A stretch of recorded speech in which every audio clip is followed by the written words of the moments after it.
What is up, creatives? This is Tom. Welcome back to another video. Today I've got an interesting one for you. I'm going to show you how you can take a transition that looks a little something like this to a transition that looks like this. As you can see, both of these shots weren't necessarily shot with the intention of an in-camera transition, but with a few simple editing techniques, we can transform it into a fully functional, really good looking in-camera transition. Before we continue, if you're interested in seeing more photography, videography, editing content, hit the subscribe button to be notified about future uploads. And without further ado, let's head into Final Cut Pro 10. All right, so now we're in Final Cut Pro, and we have the two clips here, so let's just have a very quick watch of those. Just again. So as you can see, really not sort of designed with in-camera transitions in mind, or at least not very well sort of planned that this shot was going to flow into this shot. So this is just a really good way of sort of maybe hacking your way around a couple of shots and making them look realistic, or maybe look like an in-camera transition that you planned in the first place. So first of all, first issue we have is that there's a bit of green on this side of the transition, so let's definitely cut that down straight away. Let's cut from an area where it's pitch black, and already if we've watched that back, it's going to flow a little bit better because you don't get a flash of green, which we can see there. So that's already looking pretty good. Next up, we have the fact that the direction of the camera move here, you can see it's sort of swiping to the left, but then we get a transition out from the right. Now, you'd obviously want to fix this normally in camera by shooting from a different angle, but what sort of a little hack we can do here is if you have something that maybe doesn't have writing on, or sort of quite a central shot, we can actually flip the orientation of this image. So if we put in the scale section of Final Cut here, go -100, that will flip the image and things will start looking a little bit more natural. So let's have a look at that now. There you go, so that is already sort of matching the direction of that transition, which is great. Next up, we obviously want to talk about speed. So we're going to slow both of these transitions down to 50% because both of these were shot in 50 frames a second. Here in the UK, we get 50 frames a second, not 60 frames a second. So we can have a look at this now. So that will already start looking just a little bit smoother, a little bit more cinematic, which is great. So what we do want to do though is create some speed ramping. So you can see that this move here is a lot quicker than this move here.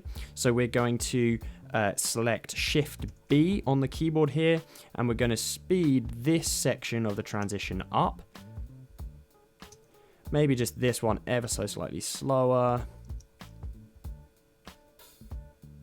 And then we definitely want this to be a lot faster. So we'll Shift B again, and then speed this one right up. Let's pull some of these back.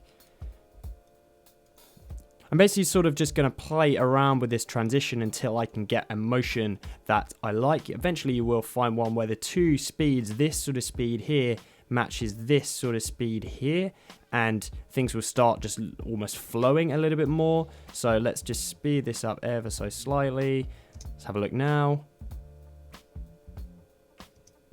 Again, that's looking a little quick.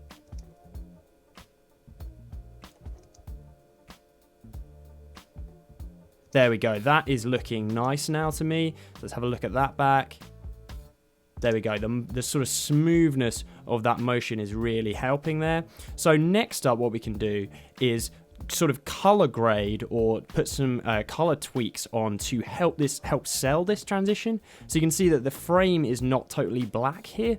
So what we're going to do is from this frame here, I'm going to add a color wheel just like this, and we can hit on add keyframe, hit on a few frames with my arrows, and I'm going to bring the shadows right down here.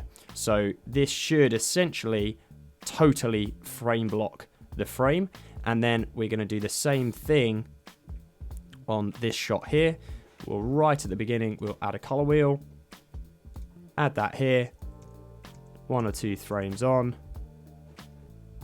add another one, actually go back because I didn't change that, and then pull the shadows right back here. Let's have a look at this now.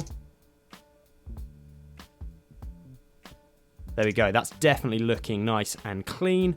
The next technique I'll use is a motion blur. So what we're going to do is we're going to create a new compound clip of both of these clips with the sort of speed ramp transition in the middle. We can go over to the effects section and go into color, and we're going to go into directional. So you can drag that over to your composition, and we'll click that, go onto the main section, and just set this to 0 to make sure that it's this sort of crisp as possible. So where the transition starts, we are going to click, and we're going to add a keyframe here. So then you can start to see it getting a little bit more pronounced. I'm actually going to show video animation, move this keyframe along to where this starts. Here we go. So that's where you sort of want the most motion blur to be taking place. So let's drag this out just like that. And then we're going to click somewhere around here, and we'll drag it back to 0. So this is basically just going to help almost sell this effect. So let's watch this back in full. There we go. That blur does really help out. Let's watch it before and after. So here is with the blur not applied. There we go. And then let's watch it with the blur applied, and I think you'll agree it makes a big difference. There we go, nice, that is looking nice now. Then finally, just to almost finish this transition off, what I'm going to do is put in a sound effect. So I have a pack here of some sound effects, so I'm just going to drag in one which I think will work for this transition. So let's just bring this down slightly in sound.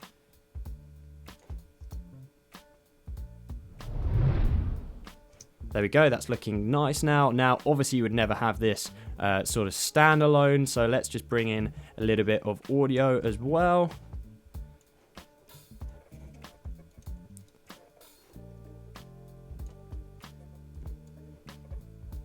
Bring that down slightly in audio again.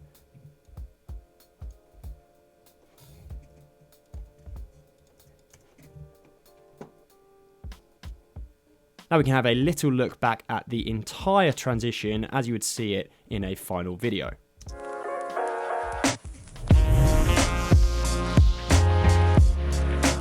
Personally, I think that is looking really good, a significant step to what we started out with. Let's show the transition right at the start. And then we can show the final transition here, nice and full screen and large.